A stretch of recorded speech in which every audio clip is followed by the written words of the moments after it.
శివలింగం ఎంత పరిమాణంలో ఉండాలి తెలియజేయగలరు అని అడుగుతున్నారు. శివలింగం మన గృహాలలో పూజ చేసుకునేది వేరు, ఆలయాలలో పూజ చేసేది వేరు, అలాగే పంచారామములో ఉన్నటువంటి పద్ధతి వేరు, ద్వాదశ జ్యోతిర్లింగములలో ఉన్నటువంటి విధానం వేరు. దేనికనంటే ఆయా స్థలముల బట్టి ఆయా ప్రామాణ్యం ఉంటుంది. అందరూ అన్నం తినవచ్చు, బాగుంది. 6 నెలల అబ్బాయి ఎంత తినాలి? తినచ్చు.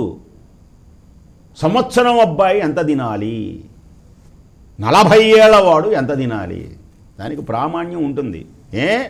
అంతా ఒకటే ఉండదు. అలాగే వాళ్ళ శక్తులను అనుసరించి వాళ్ళు చేసేటువంటి ఆ పూజా స్థితిని బట్టి శివలింగం ఉంటుంది. గృహములు సహజంగా చిన్నవి గనక దానికి ఆ ద్వాదశ జ్యోతిర్లింగాలలో చేసినంత పూజ మనం చేయలేం గనక, అలాగే పంచారామాలలో చేసేటువంటి పూజ చేయలేం గనక, అది స్వల్పమైనటువంటిది గనక స్వల్పమైనటువంటి శివలింగమే ఉండాలి. కొందరైతే ఒక జాన అంటే ఒక అడుగు ఉండాలి అంటారు, లేదు అంగుష్టమాత్రం ఉండాలి అంటారు.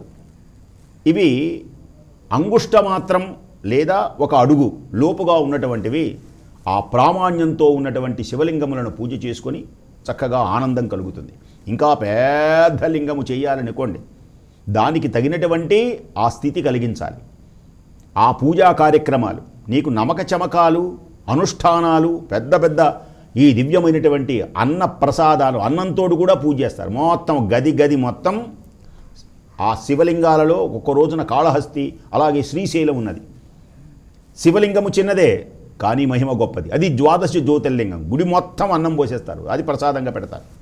అలాగే మన ఇళ్లలో మనం పూజ చేసేటప్పుడు చిన్నవి అంటే ఒక అడుగు లోపు ప్రామాణ్యం ఉన్నటువంటి కొన్ని అంగుళాలు అంటారు. వాడి అడుగులోపు ఉండేవన్నీ 12 అంగుళములు కదా ఒక అడుగు. ఆ అంగుళములను అనుసరించి మీకు ఎంతవరకు ప్రామాణ్యం లేదు, ఒక ఈ అంగుష్ట మాత్రం అంటే బోటన వేలంతా ఉన్నటువంటి శివలింగం తెచ్చుకొని పూజ చేసుకుంటే అన్నిటికీ శ్రేయస్కరమని మహనీయులైనటువంటి దివ్యమైనటువంటి ఉపాసనాపరులు మనకు తెలియచేస్తూ ఉంటారు కనుక ఆ ప్రమాణంగా మనం పూజ చేసుకోవచ్చు.